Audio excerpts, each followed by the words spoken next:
Hi යාළුවනේ ඔන්න අපි අද රස කෑමක් අරන් ඇවිල්ලා තියෙන. ඉතින් ඔයාලා දන්නවද මේ මොනවද කියලා? ගෙස් කරන්න බලන්න. තප්පර 3ක් දෙන්න.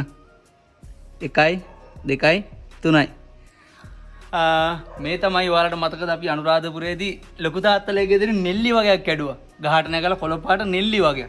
ඉතින් ඒ නෙල්ලි වලින් අපේ අම්මා ජෑම් එකක් හදලා තියෙනවා. ඉතින් හරිම රස කෑමක් මේක.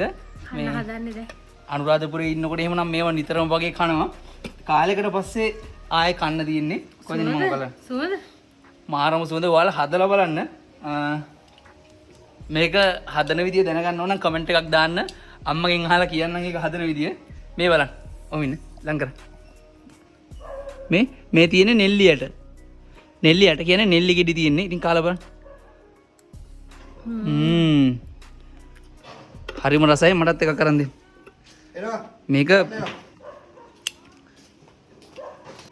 මේක හරි රස කෑමක්. ඔන්න බලන්න කාලා වෙනන්න.